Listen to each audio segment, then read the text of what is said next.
문장을 듣는 시간.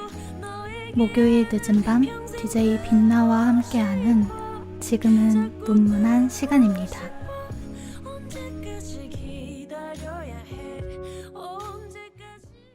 선우정아의 구애로 문문한 시간을 열었습니다. 방송에 앞서 먼저 방송 청취 방법 안내해드릴게요. 본 방송의 경우 PC로 청취해주시는 분들께서는 yirb.연세.ac.kr에서 지금 바로 듣기를 클릭해주시고, 스마트폰으로 청취해주시는 분들께서는 앱스토어, 플레이스토어에서 여앱을 다운로드하신 후 이용 부탁드립니다. 스푼 라디오에서도 청취가 가능하신데요. 스푼에서 yirb를 검색하시면 실시간으로 이 방송을 청취하실 수 있습니다. 본 방송은 안전하고 즐거운 방송을 위해 비대면으로 DJ의 개인의 공간에서 진행되고 있습니다. 사회적 거리를 지키며 안심하고 들을 수 있는 엽이 되기 위해 항상 노력하겠습니다. 안녕하세요. 문문한 시간 DJ 빛나입니다. 찾아와 주신 모든 분들 정말 반갑고 감사해요. 오늘은 문문한 시간 첫 번째 밤인데요.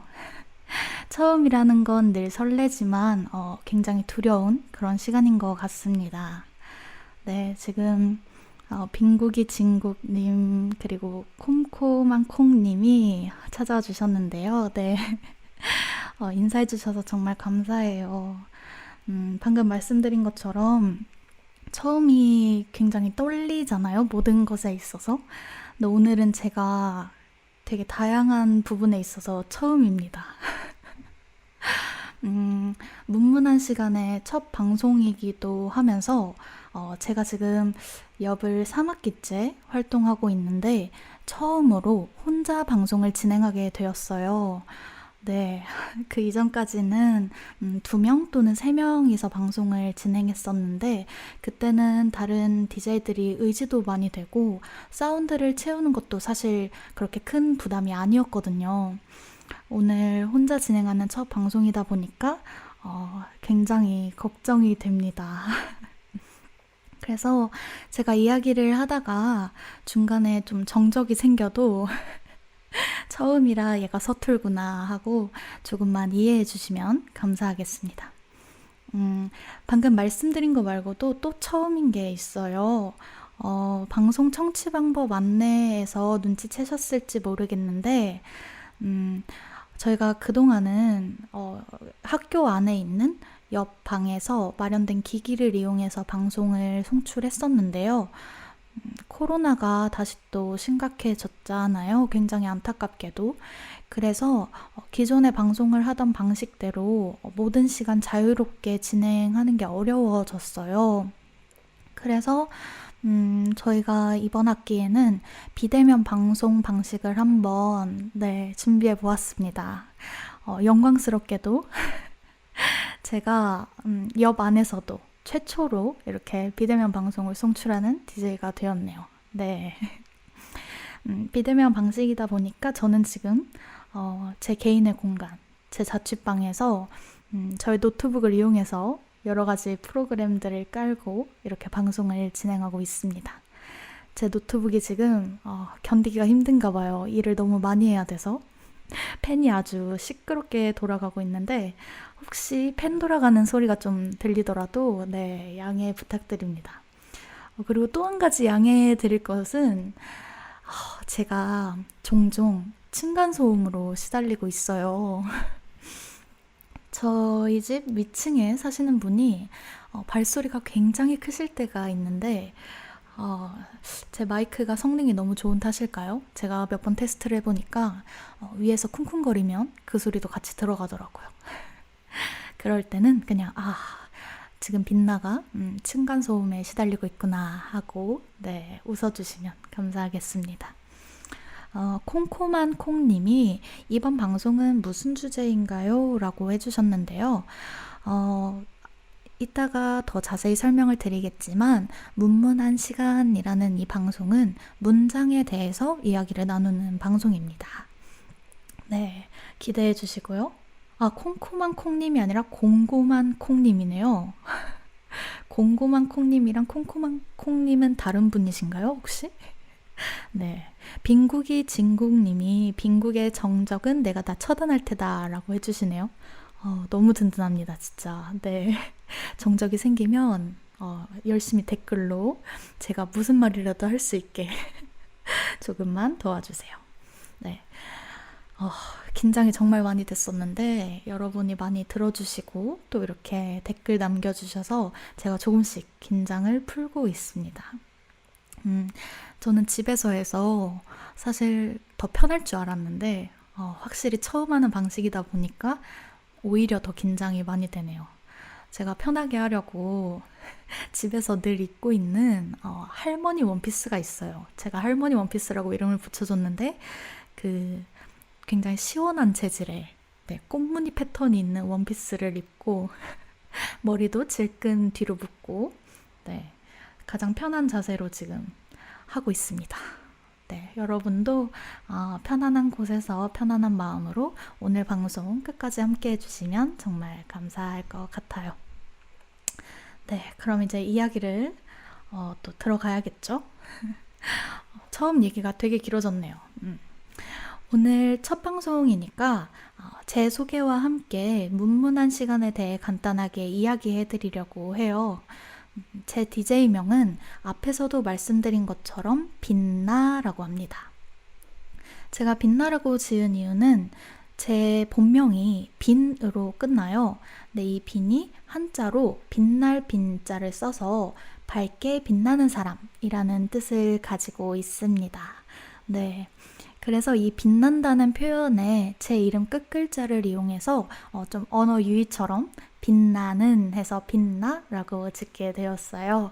알고 계시는 분들도 있으시겠지만 오늘 저의 목소리를, 제 방송을 처음 들어주시는 분들도 계실 것 같아서 간단하게 제 DJ명에 대해서 소개를 해드렸습니다. 문문한 시간은 문장에 대해서 이야기하는 방송인데요. 문장을 듣는 시간이라고 해서 문장의 문이랑 들을 문자를 써서 문문하다라는 표현을 한번 만들어 봤어요. 뭔가 몽글몽글하면서도 되게 정직한 느낌이 들면서도 좀 귀엽지 않나요? 제 썸네일에도 적어보니까 되게 정직한 문체가 나오더라고요. 문문이라는 글자가. 그래서 문문하다라는 표현을 써봤고 제 방송은 매주 목요일 밤 10시 30분부터 11시 30분까지 1시간 동안 진행이 됩니다. 그래서 문문한 시간 이렇게 방송 제목을 지어봤어요. 문장을 듣는 시간이라는 뜻과 문문하게 보내는 1시간이라는 이중적인 뜻을 가지고 있습니다. 제가 방금 1시간 방송이라고 소개를 드렸잖아요. 1시간 방송이라고 해두긴 했는데 어떤 날은 제 이야기가 너무 길어져서 또는 청취자 여러분들이 들려주시는 이야기들이 너무 재밌어서 1시간을 넘어갈 수도 있겠다는 생각이 방금 좀 들었어요. 1시간이 넘어가도 그냥 눈 감아주시고 함께 해주시면 감사하겠습니다. 제가 문장에 대해서 이야기하는 방송을 기획하게 된 이유가 또 있죠. 이거를 말씀을 안 드릴 수가 없어요. 도마뱀님 방송 제목 너무 귀여워요 라고 해주셨는데 환영합니다. 저와 함께 이 문문한 시간을 보내러 와주셔서 정말 감사하고요. 귀엽다는 저의 의견에 또 동의해 주셔서 감사합니다. 제가 문장에 대해 이야기하는 방송을 기획하게 된 이유는요. 문장이 가진 힘이 되게 대단하다는 생각이 문득 들어서입니다. 제가 문장이 가지는 힘이 되게 강력하구나 라는 생각이 든 이후로 문장이라는 것에 대한 고민을 하다가 라디오에서 이 이야기를 해보면 되게 재밌겠다 라는 생각에 이렇게 문문한 시간을 시작하게 되었습니다. 문장의 사정적 정의를 보면 생각이나 감정을 말과 글로 표현할 때 완결된 내용을 나타내는 최소의 단위라고 해요. 즉 생각이나 감정을 표현하는 최소의 단위라는 뜻인데 물론 저희가 외마디 감탄사로도 생각과 감정을 표현할 수 있죠. 예를 들면 한때 SNS에 떠돌아다니던 그 짤이었던 것 같은데, 제가 거기서 본 것 같은데, 헐이 가지는 되게 엄청 많은 의미가 있다는 그런 재미난 글이었어요. 막 어느 상황에든 화가 나도 어이가 없어도 너무 웃겨도 뭐 신기해도 막 다 헐로 퉁칠 수 있다. 그런 글을 봤었는데 그런 것처럼 꼭 문장, 글이 아니어도 생각이나 감정을 표현할 수는 있죠. 그렇지만 우리가 진짜 나의 생각, 감정에 대해 누군가에게 이야기하고 싶다라고 할 때는 이 문장의 형태를 거쳐서 표현되는 것 같습니다. 요즘 사실 굉장히 빠르게 말을 주고받을 수 있는 시대에 살고 있잖아요. 카카오톡으로 짧게 짧게 연락을 주고받을 수도 있고, 페이스북이나 인스타그램, 유튜브 등에서도 좋아요, 하트, 뭐 싫어요, 웃겨요, 이런 버튼 하나만으로도 나의 반응을 그리고 의견들을 표출하고 공유할 수 있는 시대인 것 같아요. 여기에 더해서 선비, 오글거린다 라는 표현들이 생긴 이후로는 왠지 문장들을 나열해서 긴 글로 진지하게 내 생각과 고민을 적으면 부끄럽고 또 허세 부리는 것 같고 오글거린다는 느낌이 드는 시대이지 않나, 네, 그런 생각이 듭니다. 마치님 안녕하세요. 제가 방금 말한 그 허를 가지고 제 칭찬을 이렇게 적어주셨네요. 정말 감사합니다.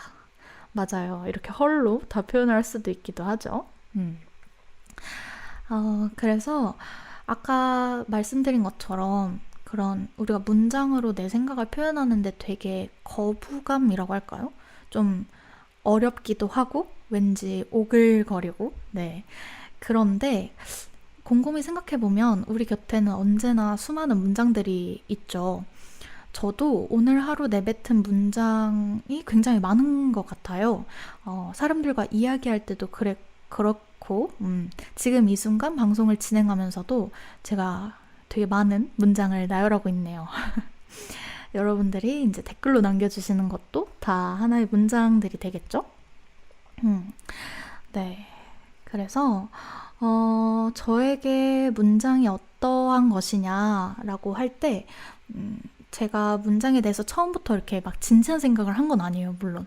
방송을 기획하다 보니까 좀 고민을 시작한 거죠, 물론. 그치만 저에게 있어서 문장은 행복, 슬픔, 어쩔 때는 분노까지도 이렇게 굉장히 다양한 감정을 느끼게 하는 것이에요. 또 어떤 문장들은 정말 강렬하게 제 마음에 들어와서 오래오래 울림을 불러일으키고 제 마음속에 남아있는 것들도 있습니다. 또 다른 누군가가 쓴 문장을 통해 저 혼자서 새로운 생각을 시작하기도 하는데요. 그래서 그런지 제가 어떤 문장을 진지하게 써야 하는 상황이 오면 정말 정말 고민을 많이 하게 되는 것 같아요. 문장에 대한 저의 두려움이라고 할까요? 이 고민과 느낌은 잠시 후에 더 자세히 들려드리도록 할게요. 그래서 저는 이 문문한 시간을 통해 시나 소설처럼 문학 작품 속에 있는 문장부터 시작해서 여러 드라마나 영화의 대사, 또 노래의 가사, 또는 어느 누군가가 써내려간 글까지 저에게 새로운 세상을 보여주고 또 경험하게 만든 문장들에 대해 이야기하고 또 여러분의 생각도 듣는 그런 시간을 보내려고 합니다.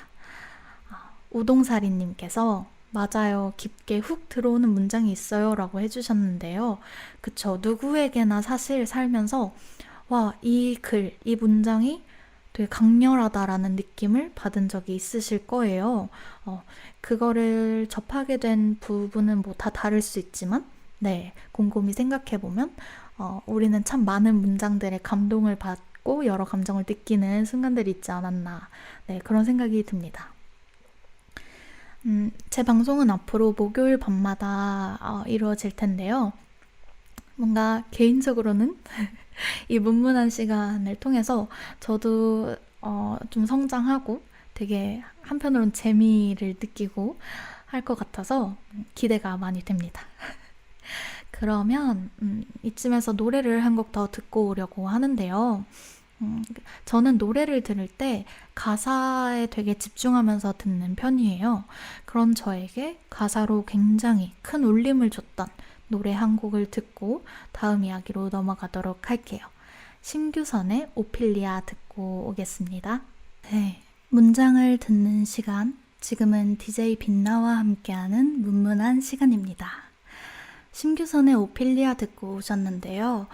가사가 정말 매력적이지 않나요? 저는 처음에 이 노래를 들었을 때 오피리아에 대한 느낌과 감정을 이렇게까지 표현할 수 있구나 싶었거든요. 제가 노래를 소개하기 전에 앞서서 저는 노래를 들을 때 가사에 굉장히 집중하면서 듣는다고 말씀을 드렸잖아요. 네, 이 곡이 그런 저를 네, 완전 심장이 쿵 하게 만든 그런 노래였습니다. 융융한 디인님께서 너무 좋네요 심규선이라고 해주셨는데 네 사실 심규선 곡을 좋아하는 분들이 굉장히 많잖아요. 그 특유의 색채와 그 다음에 멜로디 그리고 느낌 그리고 저는 또 하나의 매력 포인트가 이 가사에 있다고 생각을 해요. 오피리아 같은 경우에는 이제 비극이죠. 햄릿에 나오는 걸로 다들 유명하게 알고 계실 텐데 이 가사를 조금 다시 들려드리려고 합니다. 처음 시작은 이렇게 시작을 하죠. 그대의 낱말들은 술처럼 달기에 나는 주저없이 모두 받아 마셔요. 내가 하는 말을 나조차 못 믿을 때도 너는 나를 다 믿었죠. 제가 여기서 이제 딱 첫 줄부터 와 했던 건 그대의 낱말들은 술처럼 달기에 라는 표현이었어요. 그리고 그 뒤에 나온 주저없이 모두 받아 마신다. 이 표현이 되게 와 어떤 사람을 정말 미친 듯이 사랑을 할 때 그 사람의 말들을 그냥 흡수해버리는 거르지 않고 막 흡수하게 되는 그 감정을 주저없이 모두 받아 마신다는 표현으로 썼다는 게 저한테는 되게 충격적이면서 너무 좋았어요. 그 뒤로 또 쭉 나오죠. 쭉 나오다가 이제 여기 이 파트가 이제 또 신기해요. 나는 녹지 않는 얼음으로 당신을 조각해서 두 팔로 끌어안고 절대 놓지 않을 거예요. 내 미련함을 탓해도 돼요. 가슴이 시려워도 나는 기쁠 거예요. 라고 되어 있어요. 이 부분이 이제 그 특유의 멜로디라고 할까요? 악기들과 되게 어우러져서 금방 외워지더라고요. 제가 외우려고 한 것도 아닌데 여기에 이제 녹지 않는 얼음으로 당신을 조각해서 이제 끌어안는다 라는 표현이 나오죠. 지금 제가 말씀드린 이 문장이 저에게 이제 이 노래가 강렬했던 때 이제 특별한 역할을 한 문장들이에요. 지금 들려드리고 있는 게. 그리고 이제 우리가 국어 시간이죠. 우리 청소년 시기에 국어 시간에 많이 들어봤을 법한 표현이 나옵니다. 부유한 노예, 녹지 않는 얼음, 타지 않는 불, 날이 없는 칼, 화려한 외면, 피 흘리는 영혼, 하나인 극단, 그것들의 시라는 표현이 나오는데 이거 만약에 문학 시간에 다뤘으면 여기에 분명히 이제 역설적인 표현이라고 선생님이 아마 밑줄 치고 체크하라고 하시지 않았을까. 네, 그런 생각이 드는 파트예요. 정디님께서 가사를 집중해서 다시 들으니까 새롭네요 라고 해주셨는데 네, 그쵸. 저도 물론 모든 노래를 가사에만 집중하면서 듣지는 않아요. 네, 그렇지는 않지만 가끔 멜로디보다 먼저 가사가 들어오는 노래들이 있거든요. 그런 거를 저는 조금 더 오래 듣고 더 많이 좋아하는 것 같은데 이제 오피리아가 그런 곡이죠.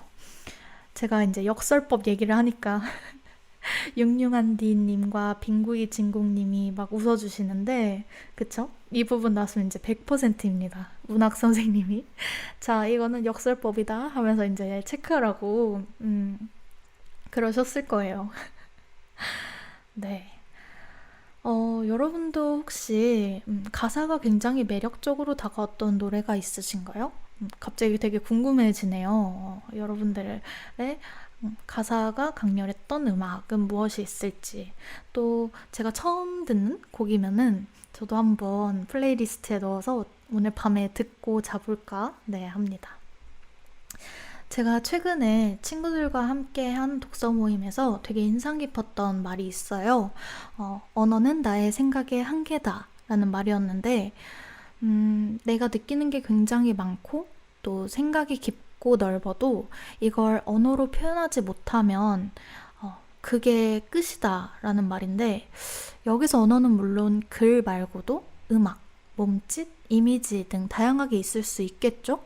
그치만 문자에 대한 부분만 생각해 봐도 정말 맞는 표현이라고 저는 느꼈어요. 내가 하고 싶은 이야기가 정말 이만큼 많은데, 그리고 또 내 생각, 내 감정은 정말 방대한데, 이거를 잘 표현하기가 늘 어렵잖아요.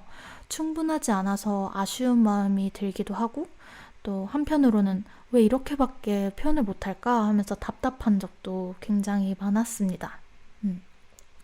그래서 문학 작품, 노래 가사, 드라마, 영화의 대사 등을 접하거나 누군가의 강연 또는 인터뷰, 또 수많은 글들을 볼 때 어떻게 하면 이런 표현을 하지 싶은 순간들이 많았어요.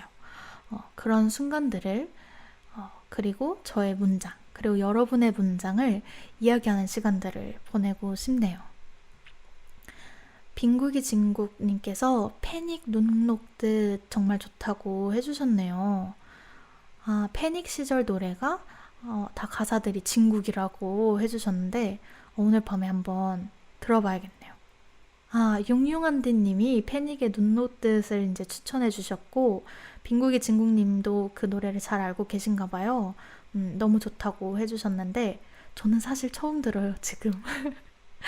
제가 뭔가 오피리아를 소개하면서 마치 가사에 집중해서 굉장히 많은 노래를 듣는 척 했지만 저는 사실 노래를 많이 듣지 않습니다. 새로운 노래에 대한 뭐랄까요? 호기심 또는 새로운 노래를 알고 싶어 하는 그런 의지가 좀 부족해요. 그래서 저는 집에서도 맨날 저희 집에 인공지능이 하나 있거든요. 헤이 카카오라고. 설마 지금 답하진 않겠죠? 제가 꺼놨던 것 같기는 한데, 네. 카카오를 불러서 요리할 때 듣기 좋은 노래 틀어줘 이러고, 가을에 듣기 좋은 노래 틀어줘, 공부할 때 듣기 좋은 노래 틀어줘 막 이래요. 그렇게 하면은 알 수 없는 알고리즘으로 저에게 여러 노래를 들려주는데, 그럴 때는 주로 저는 그냥 카페에서 BGM 듣듯이 배경음악 듣듯이 듣고 싶은 거라 딱히 막 와, 이 노래 뭐지? 뭐 이런 생각하면서 듣지는 않는 것 같아요. 그러다 보니까 저의 플레이리스트는 거의 몇 년째 바뀌지 않고 비슷하게 돌아가고 있습니다. 빈국이 진국님이 DJ가 너무 겸손해요 라고 해주셨는데 아닙니다, 여러분. 네, 아니에요. 제가 조금 있다가 제가 아주 어렸을 때 썼던 문장을 몇 개 소개해 드릴 건데, 그거 들어보시면 빛나는 겸손하지 못한 친구였구나 이런 생각이 드실 겁니다. 네. 융융한 디님께서 저도 늘 그래요, 늘 같은 가수라고 해주셨어요. 좀 한 팀? 한 가수 한 노래에 꽂히면 거기에서 벗어나서 뭔가 새로운 걸 더 들어야지? 이런 생각이 잘 안 드는 것 같아요. 육룡한디님께서도 저랑 좀 비슷하신 것 같은데, 그래도 느낌상 저보다는 더 많은 곡을 알고 계시지 않나 그런 생각이 드네요. 반짝반짝님께서 여자친구 노래들도 한글을 참 예쁘게 쓴다는 생각이 들어요 라고 해주셨는데요. 네, 한글을 참 예쁘게 쓴다라는 표현이 너무 좋네요. 요즘 노래들의 영어가 거의 빠지지를 않잖아요. 영어 가사들이 정말 많고, 특히 아이돌 그룹 노래 같은 경우에 굉장히 중요한 훅 부분에서도 영어들로 가사가 이루어진 경우가 되게 많은데, 여자친구 노래들에서는 이 한글을 쓴 예쁜 가사들이 정말 많죠. 저도 반짝반짝님처럼 네, 한글로 예쁘게 표현한 문장들의 매력을 느끼는 것 같습니다. 어, 제가 아까 말씀드린 것처럼 사실 요즘에는 우리가 문장에 대해 깊게 고민하고 내가 쓰는 이 문장이 어떤 힘을 가졌는가 이 부분에 대해 생각하면서 글을 쓰는 순간이 많지는 않다고 생각해요. 여러분은 혹시 어떨 때 고민하면서 문장을 적으시나요? 음, 제가 이 생각을 한번 해봤을 때 가장 먼저 떠올랐던 건, 내가 어려워하는 사람에게 연락을 할 때입니다. 대표적으로 교수님께 메일 보낼 때가 되겠네요. 나보다 어른에게 연락을 한다든지, 또는 부탁을 한다든지, 이해관계가 뚜렷한 비즈니스 관계로 만난 사람들. 네, 뭐 이럴 때는 몇 번이고 생각하는 것 같아요. 내 글에 혹시 문제는 없는가? 내가 말하고자 하는 바를 상대방이 불편하지 않게 명확하게 적었는가? 이런 문장을 써도 되는가?부터 시작해서 고민을 정말 많이 하죠. 친구들이랑 그냥 카톡으로 이야기할 때는 별로 그런 생각이 안 드는데, 교수님한테 메일 쓰는 게 이렇게 해도 왜 이렇게 어려운지 모르겠어요. 전 지금 대학을 5년째 다니고 있지만 교수님께 쓰는 메일은 언제나 시간이 오래 걸린답니다. 빈국이 진국님께서 저는 꼭 기억해야겠다는 일이나 사건이 있을 때 바로바로 쓰는 것 같아요 라고 해주셨어요. 정말 좋은 습관이네요. 좋은 뭔가 일인 것 같아요. 저도 와 방금 내가 든 이 생각을 기록해두면 정말 좋겠다. 또는 누군가와 한 대화에서 영감을 얻거나 굉장히 강렬했다고 생각이 들 때 그거를 남기고 싶다는 마음은 드는데 실천으로 옮기지를 못하는 스타일이거든요. 저는 이게 막상 적으려고 하면 그게 너무 어려운 거예요. 제가 문장이 왜 어렵냐면 제 마음이나 머리 안에서는 되게 많은 구름들이 생긴 그런 기분이거든요. 이 생각도 들고 이 생각도 들고 이 생각과 이 생각이 연결돼서 이러한 결론이 나고 막 여러 가지 영감과 감정이 막 구름처럼 막 떠다녀요.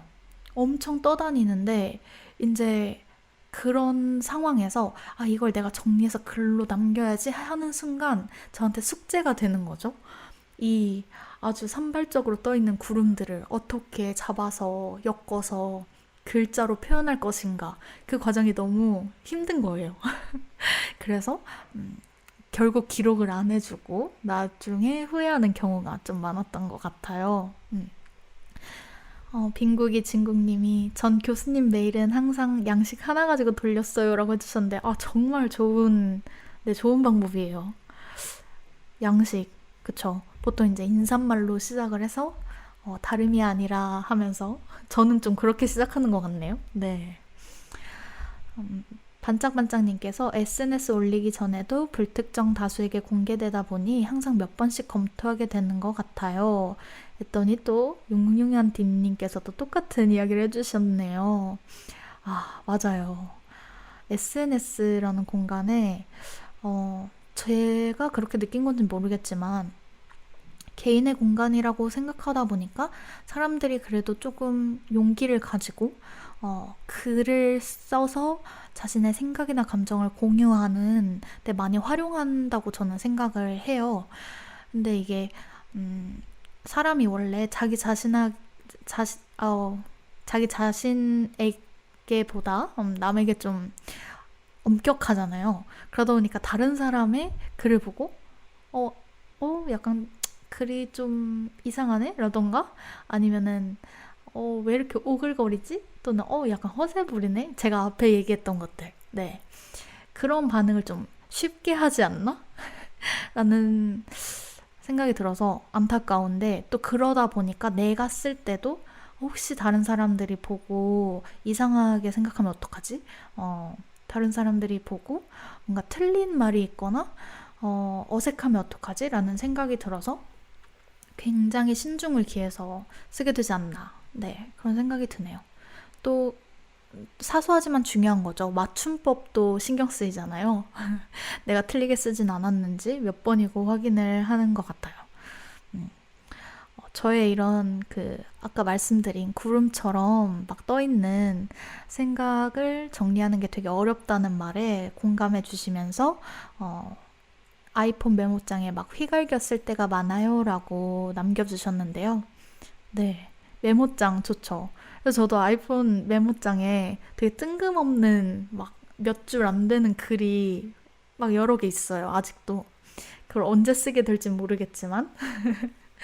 네, 메모장 좀 좋은 것 같아요. 우리가 이제는 핸드폰에 그냥 쉽게 걸어 다니다가도 막 휘갈겨 쓸 수 있는 메모장이 있는 거니까 이걸 좀 잘 활용하면 좋겠네요. 음. 어, 제가 앞서서 이제 뭐 어려운 사람한테 연락을 할 때, 뭐 교수님께 메일 보낼 때 이런 얘기를 했는데, 사실 이것보다 더 강력하게 문장에 대해 고민하고 성찰한 시간이 있어요.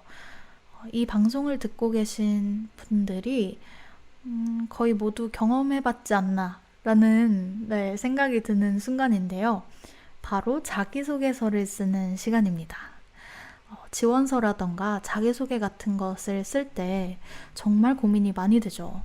나의 이 의지, 절박함, 그리고 내가 살아온 지난 시간들과 또 내 자신에 대해 그 이야기를 단 몇 줄로 줄여서 그 몇 개의 문장으로 상대방에게 전달을 해야 하다 보니까 그 어느 때보다도 한 문장 한 문장 힘을 들여서 쓰게 되는 것 같아요.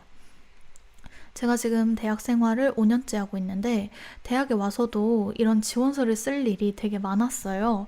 당장 제가 지금 방송을 하고 있는, 소속되어 있는 연세대 라디오 방송국 엽에 들어오기 위해서도 글을 썼죠. 네, 지원서를 썼고 이제 곧 또 제 인생에서 굉장히 중요한 순간으로 찾아오게 될 취업을 위한 자기소개서 써야 하는 시간이 다가오고 있어요. 네.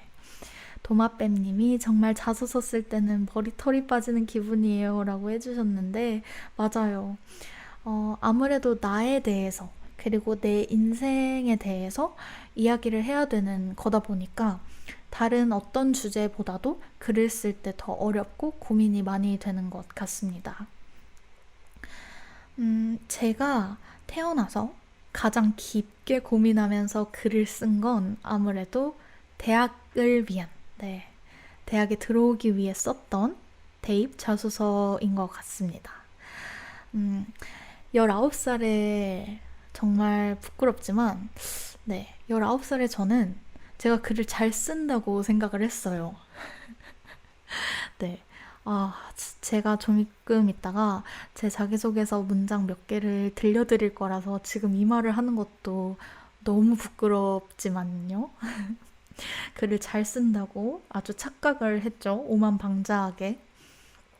물론 지금도 그때 저보다 이제 그러니까 19살의 나보다 내가 더 많은 것을 안다고 지혜롭다고 함부로 말할 수는 없지만 그래도 확실히 더 배우고 알아가고 성장했다고 생각을 해요. 근데 더 많은 시간이 흐르면 흐를수록 더 많은 것들을 접하고 배우고 알면 알수록 글을 쓰는 건 되게 어렵구나 하는 생각이 들고 어떤 면에서는 그래서인지 담대함도 조금 사라진 것 같아요. 그래서 지금 저의 대학 자기소개서를 보면 네, 한숨이 나오죠.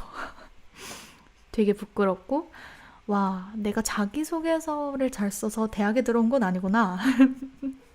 이런 생각도 들고 네, 여러모로 부끄럽습니다. 여러분들도 대학교에 들어오기에 썼던 자기소개서에 어떤 이야기들을 썼는지 기억이 나시나요? 저는 입학하고 나서, 그러니까 대학 입학하고 나서 얼마 안 있다가 네, 원래 그 1학년 시기에는 막 후배들을 위해서 뭐 자기소개서도 공유해주고 뭐 이런 게 있잖아요. 여러분은 없으셨나요? 저는 좀 그런 시기가 있었어요. 그때 빼고는, 그러니까 20살 초반이죠? 그때 빼고는 제 자기소개서를 들여다볼 일이 전혀 없었거든요. 근데 제가 이 방송을 준비하면서 오늘 그 자기소개서를 꺼내서 읽었는데 정말 힘이 들었습니다. 정말 손끝이 없어지고 지문이 닳는 기분이었어요. 그래서 과연 이걸 내가 첫 방송에서 이야기를 하는 것이 맞을까? 그런 생각도 좀 했는데 그래도 첫 방송에선 가볍게 이제 제가 문장에 대해 고민한 것들, 저의 문문한 시간에 대한 마음 이런 것들을 가볍게 이야기하는 자리니까 프롤로그 정도에서는 괜찮지 않을까? 네, 라는 생각으로 가지고 왔는데요. 융융한디님께서 저도 어제 논술 쓴 거 다 갖다 버렸어요. 책장 정리하면서 라고 해주시네요. 갑자기 그걸 찾으셨군요. 정리를 하다가. 너무 무서워서 펼쳐보지도 못했다고 해주셨는데 그쵸. 저도 자기소개서 사실 1번 첫 문장 읽고 아 이거 그냥 다른 얘기를 할까? 이런 생각을 좀 했거든요. 솔직히.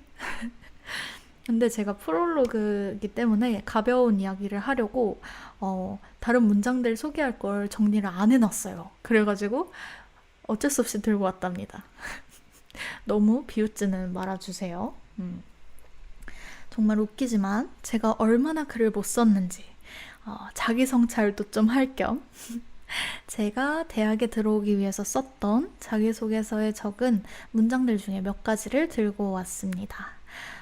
얼마나 견딜 수 있을지는 모르겠지만 제 인생 첫 고민에 고민을 거듭해 탄생한 문장들 대학 입시 자기소개서를 읽어볼게요. 여러분들 혹시 이제 자기소개서 질문들이 뭐였는지 기억나시나요? 자기소개서를 쓴 게 최근이라서 기억이 잘 나시는 분들도 계실 거고 가물가물할 정도가 되신 분들도 있으실 텐데요. 빈국이 진국님이 그렇게 갑자기 명문이 등장하고 라고 해주셨는데 정말 아닙니다. 네. 네. 지금 제가 마음의 준비 필요한데요.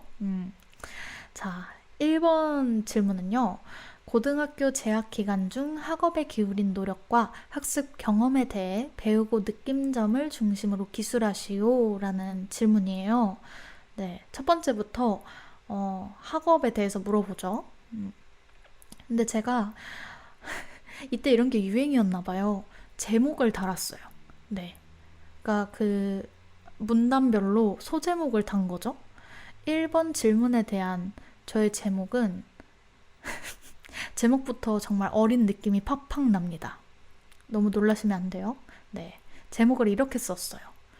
교과서를 통해 바라본 내가 사는 세상. 이거 제가 대입하던 15년도에만 이게 유행이었나요? 이런 표현과 이런 소제목 달기? 제가 요즘 친구들이 자소서를 어떻게 쓰는지 몰라서 모르겠지만 이때 좀 이런 게 유행이었던 것 같아요. 나를 보여줄 수 있는, 그리고 내 답변을 한 문장으로 일축할 수 있는. 네.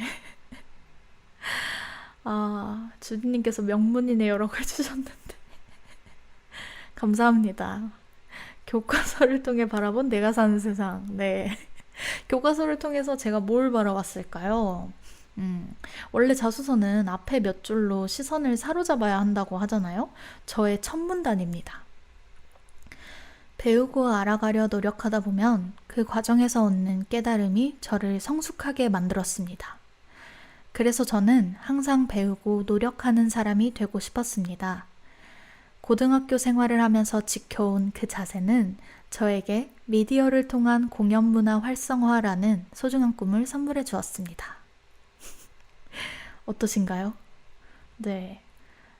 용융한 디님께서 합격 자소서 처음 들어본다고 해주셨는데 네, 맞아요. 합격을 하긴 했죠. 이걸 써가지고. 혹시 네, 이걸 안 계시겠지만 이걸 듣고 있는 고등학생 분이 계신다면 참고를 하시는 게 좋지 않을 수도 있어요. 왜냐면 15년도이기 때문이죠. 이걸 썼던 건. 많은 분들이 막 인재네요, 멋있어요 해주시는데 여러분들의 자소서도 분명 저보다 더 멋졌을 거예요. 저는 확신합니다. 제가 이 문단, 이 첫 문단에서 놀랐던 부분은 고등학교 생활을 하면서 지켜온 그 자세라는 표현이에요. 도대체 무슨 자세를 제가 지켜왔는지, 네, 굉장히 뭐랄까요, 되게 되게 의지가 엄청나게 강한 느낌이 든다고 해야 될까요? 네. 어, 마저 읽어보겠습니다. 음, 이런 문단도 있어요. 그 1번 질문에 대한 제 답변 중에 이런 내용이 들어가 있는 문단이 있는데요. 한번 들어보세요.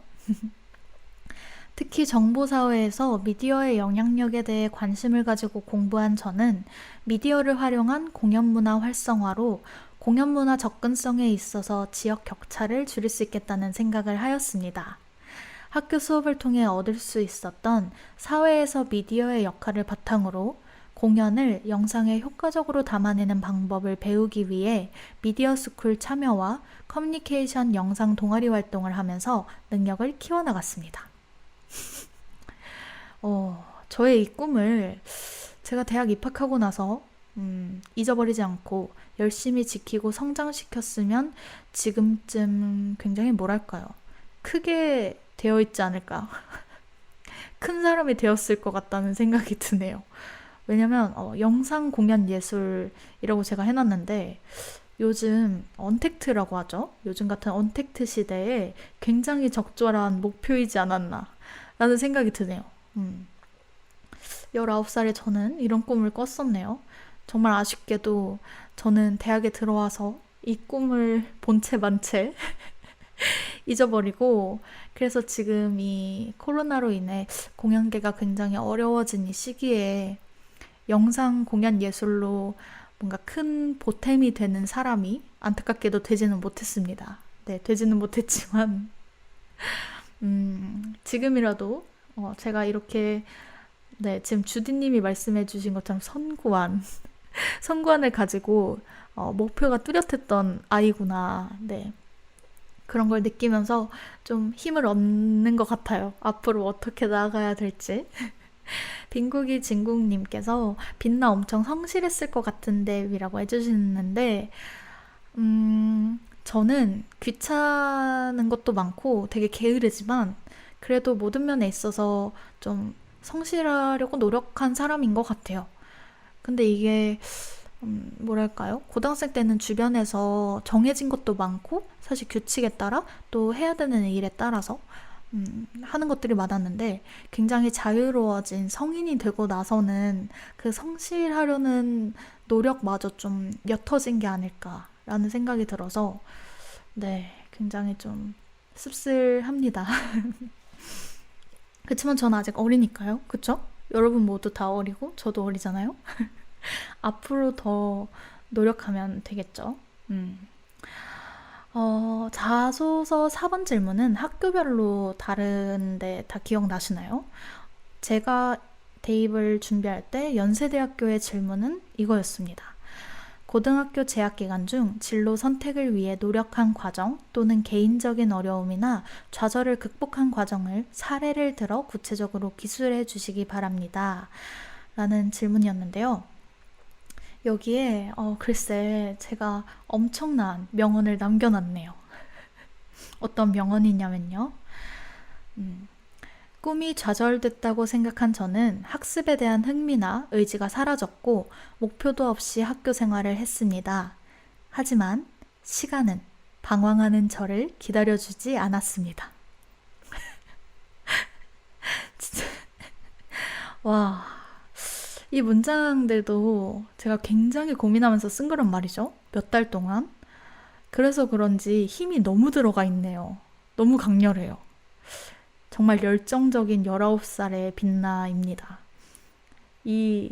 제가 지금 방송 대본에 빨간색으로까지 쳐놨는데 하지만 시간은 방황하는 저를 기다려주지 않았습니다. 이 문장이 너무 인상 깊었어요. 제가 쓴 거지만 24살이 돼서 다시 읽어보니까 이런 표현을 썼구나. 네, 맞죠. 시간은 방황하는 저를 기다려주지 않습니다, 여러분. 사실 제가 막학기를 앞두고 휴학을 했거든요, 이번 학기에. 근데 이제 대학교라는 또 울타리에서 벗어나서 사회인이 될 시기가 되다 보니까 되게 방황을 하고 있어요, 사실. 내가 어떤 직업을 처음으로 가져야 될까?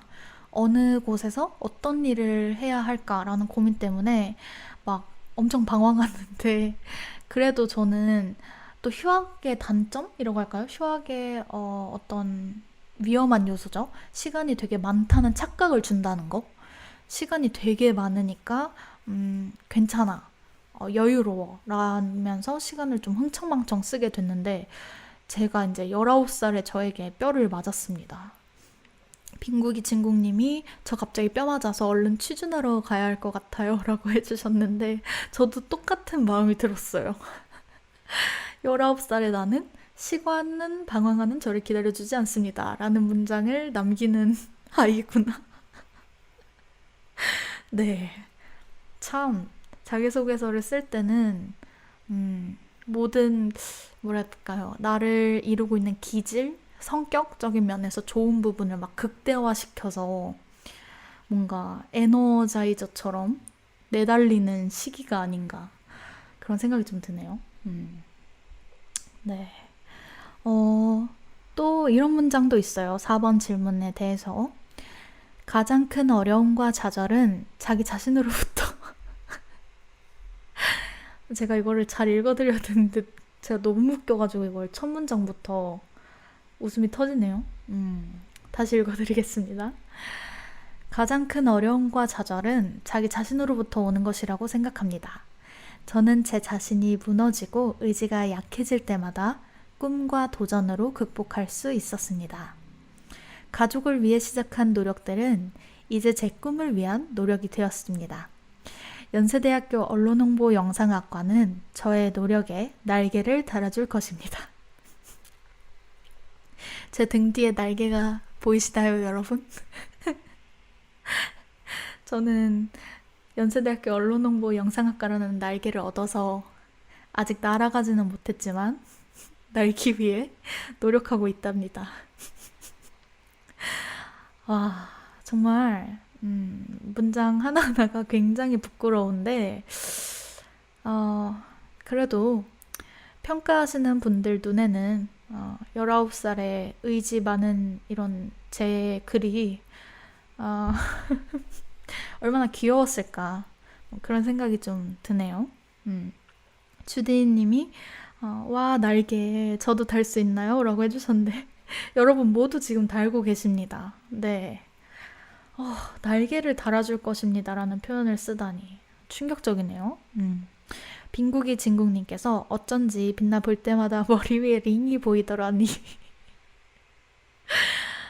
네. 제가 사실 날개를 달고 있어서 그래요. 너무 부끄럽네요. 사실 제가 계속 부끄럽다고 하고 있기는 한데 이때 쓴 문장들에 대한 좀 낯간지러움 때문에 부끄러운 것도 있지만 사실 저의 이런 마음, 간절함, 포부들을 지금의 제가 되게 많이 잃어버렸구나라는 생각이 들어서 그런 점에서 부끄러움을 느끼기도 했어요. 19살의 저는 힘차고 꿈이 많은 친구였다는 걸 느끼면서 내가 이거를 다시 들여다볼 일이 없었는데 이렇게 24살이 돼서 읽어보니까 기특하기도 하고 네, 새로운 느낌이 드네요. 여러분도 혹시 컴퓨터 어딘가에 또는 뭐 책장 어딘가에 또는 먼지 쌓인 USB 안에 여러분의 자기소개서가 담겨 있다면 한번 읽어보시는 걸 추천드립니다.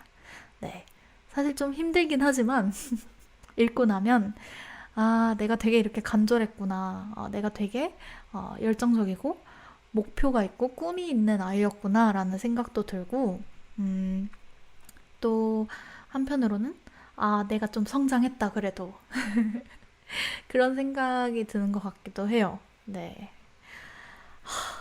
그렇습니다. 정말 부끄럽네요. 네, 오늘 저의 작고 귀여운 문장들을 들려드렸는데요. 네, 들어주셔서 감사하고요. 앞으로는 제가 쓴 문장 아니고요. 제가 되게 인상 깊었던 묵직하면서도 강렬하면서도 다채로운 문장들을 소개해드리고 또 그거에 대해서 이야기를 나눌 거예요. 그러니까 계속 문문한 시간에 찾아와 주시면 정말 감사하겠습니다. 노래 한 곡 듣고 올게요. 비긴 어게인 3에 나왔던 적재와 김현우의 사랑한대 듣고 오겠습니다.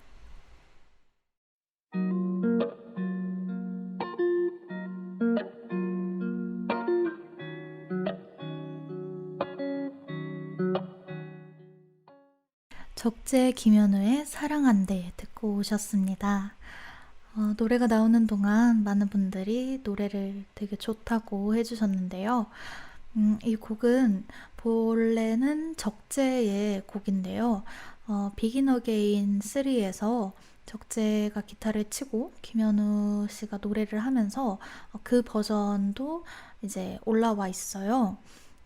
제가 원곡이 아니라 이거를 가지고 온 가장 큰 이유는 반주에서 느껴지는 느낌의 차이였어요.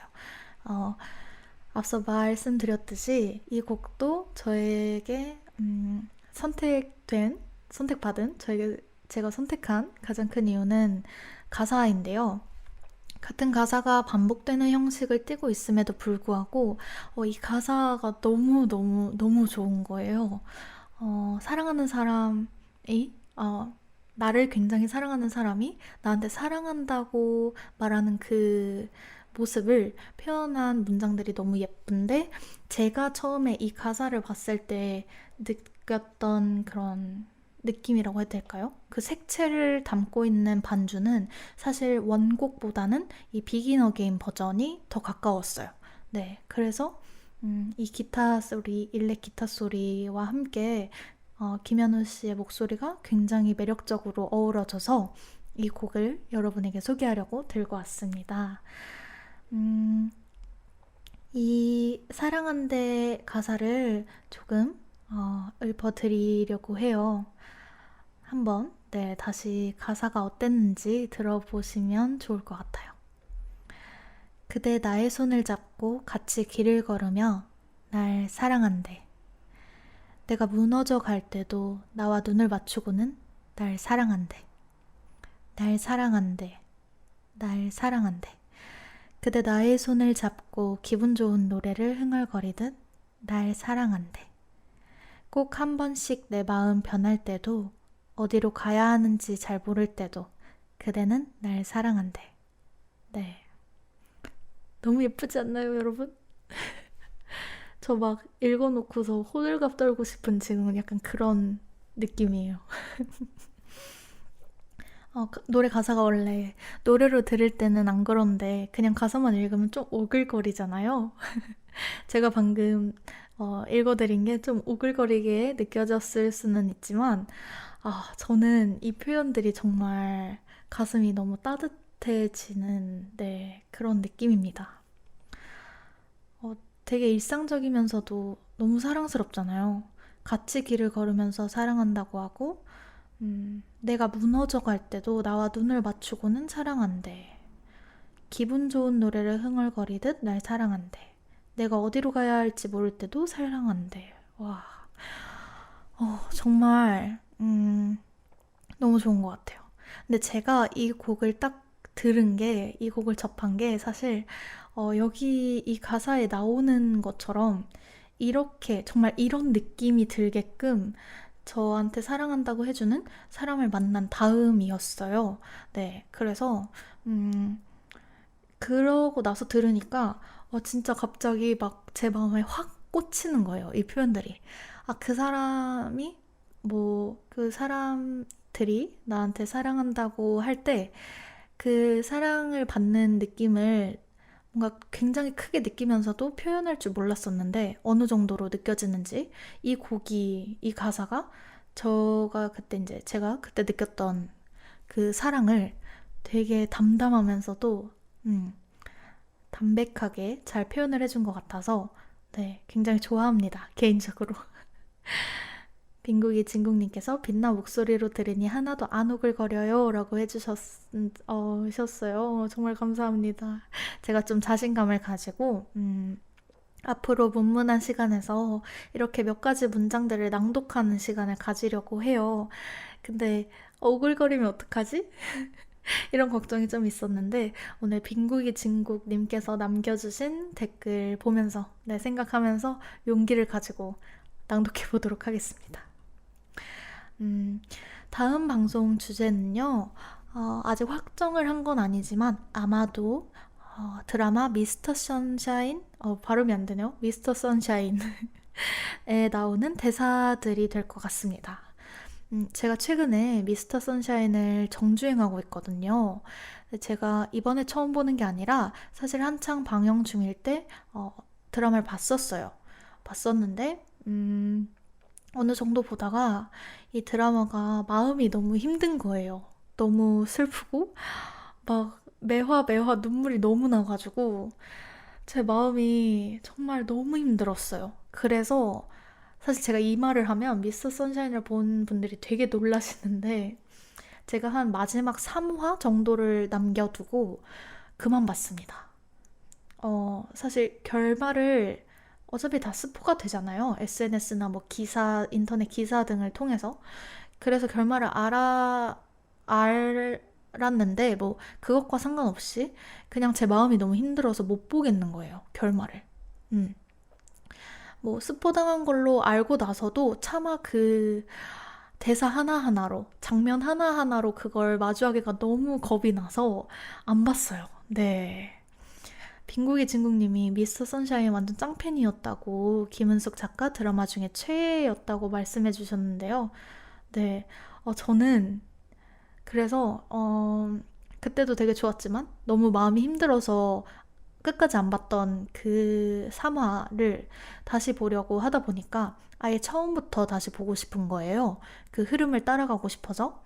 그래서 요즘 거의 매일 하루에 한 편 정도씩, 한 화 정도씩 다시 보고 있는데 지금 10화 좀 넘게 봤거든요. 두 번째 보니까 처음 볼 때는 몰랐던 장면의 그런 의미들, 숨겨진 의미들, 그리고 특히 대사들이 정말 정말 눈에 많이 들어오더라고요. 귀에도 많이 들어오고, 와, 이 대사가 이런 의미구나. 이때 이 대사가 이런 뜻을 가지고 이렇게 전달이 된 거구나 싶기도 했고, 정말, 네, 그 미스터 선샤인에 나오는 대사들은, 와, 전 진짜 감탄했어요.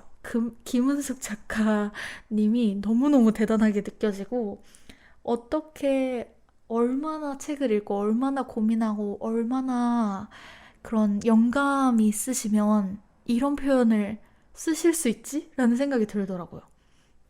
그것도 놀라웠는데 미스터 선샤인에 나온 배우들의 연기도 너무 놀라웠어요. 그게 대사만 보면 감이 안 잡힐 것 같잖아요. 이걸 어떻게 연기하지? 싶을 수 있는데 그분들이 캐릭터로 이제 굉장히 강렬하게 그걸 전달해 준 순간 그 대사가 막 빛이 나는 거예요. 그래서 아마도 오늘은 프롤로그였다면 본격적으로 문장을 들어보는 시간을 가질 다음 문문한 시간에서는 그 두 번째 밤엔 미스터 선샤인에 나오는 대사들을 가지고 이야기를 나눠볼까 합니다. 주디님이 대사 맛집이라고 해주시고 곰곰한 콩님 인생 드라마라고 해주시네요.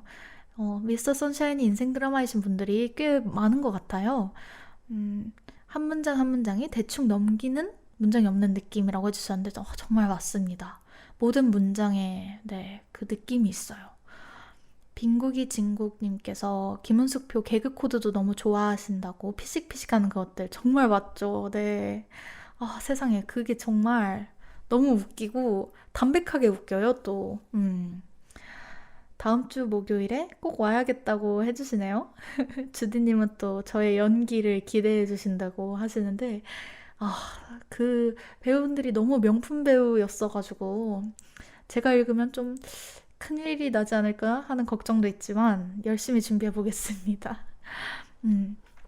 제가 다음 주 목요일은 그 추석이죠. 네, 추석이어서 다음 주 목요일은 쉬어갑니다. 네, 안타깝지만 일주일, 2주 조금만 조금 더 기다리셨다가 다다음 주 목요일에 제가 미스터 선샤인을 가지고 와서 여러분들과 또 함께 문문한 시간을 보내도록 할게요. 빙구이 진국님께서 취준해야 되는데 빛나가 제 목요일 발목을 잡네요 라고 해주셨어요. 너무 감사해요. 감사하다고 해야 되겠죠? 네. 취준하는 가운데 제가 들려드리는 이야기들이 위로가 되고 또는 아까 말한 그 피식피식하는 네, 웃음이 되고 힘이 되셨으면 좋겠습니다. 네. 그러면 다시 듣기 안내를 드릴게요. 지금 방송은 또 다시 듣기로 들으실 수 있는데요. PC는 www.soundcloud.com에 접속하신 후 YIRB를 검색해 주시면 되고요. 스마트폰은 여앱, 사운드클라우드 앱, 팟빵, 그리고 스푼 앱에서도 청취가 가능하십니다. 사운드 클라우드와 팟빵에 저희 YIRB를 검색하시면 제 방송뿐만 아니라 다양한 여배 방송을 다시 들으실 수 있어요. 좋은 방송들이 굉장히 많으니 관심과 사랑 부탁드립니다. 저작권 문제로 다시 듣기에서 제공하지 못하는 음악의 경우 제가 선곡표를 함께 올려놓도록 할게요. 오늘의 문문한 시간 어떠셨나요, 여러분? 네, 여러분들의 목요일 밤에 따뜻함과 또 재미있음, 또 행복함을 선물해 줬기를 바라는데요. 사실 처음이라 되게 어색하고 서툴렀어요. 그런데도 이렇게 함께 해주셔서 정말 감사합니다. 저도 이제 좀, 네, 안정도 되고 긴장했던 게 용기도 생겼어요. 다음 방송부터는 더 재밌게, 여유롭게 진행할 수 있지 않을까? 그런 생각이 드네요. 그리고 혹시 여기에 엽에서 이번 학기 다른 방송을 하는 DJ분들 혹시 이 방송을 듣고 계시다면 비대면 방송, 집에서 하는 방송도 어렵지 않습니다, 여러분. 저 걱정 정말 많이 했는데 이렇게 제가 진행해 보니까 되게 좋아요. 좋고 편하고 생각보다 되게 간단합니다. 네. 이미 한 번 했다고 말하는 거긴 해요. 네, 매도 빨리 받는 게 낫다고 첫 타자로 하니까 긴장은 엄청 됐지만 뭔가 선배가 된 기분이네요. 비대면 방송에. 주디님이 행복했다고 해주시고 빙고기 친구님이 이미 충분히 재밌고 여유로웠어요 라고 해주셨어요. 정말 감사합니다, 여러분. 문문한 시간은 사실 저의 이야기들도 중심이 되지만 들어주시는 청취자분들이 있을 때 더 다채로워지고 빈틈없이 진행될 수 있는 방송이에요. 그러니까 오늘 저의 이야기들이 매력적으로 느껴지셨다면 앞으로 목요일 밤마다 함께 1시간 보냈으면 정말 좋겠습니다. 오늘 함께 해주신 모든 분들 정말 감사드리고요. 마지막 곡으로 비비의 편지 들려드리면서 인사할게요. 편지는 김광진 씨의 노래로 기존에 이미 굉장히 유명한 노래지만 비비라는 분이 어떤 프로에서 이걸 불러주셨어요. 여자 보컬인데 이분의 목소리로 듣는 편지는 또 다른 느낌이라서 가지고 와봤습니다. 네, 그래서 이 노래 들으시면서 모두 따뜻한 밤 되시길 바라고 네, 기분 좋게 잠자리에 드실 수 있기를 바라겠습니다. 오늘 함께 해주신 모든 분들 정말 반가웠고 고마웠어요. 오늘의 문문한 시간 여기서 마무리하겠습니다.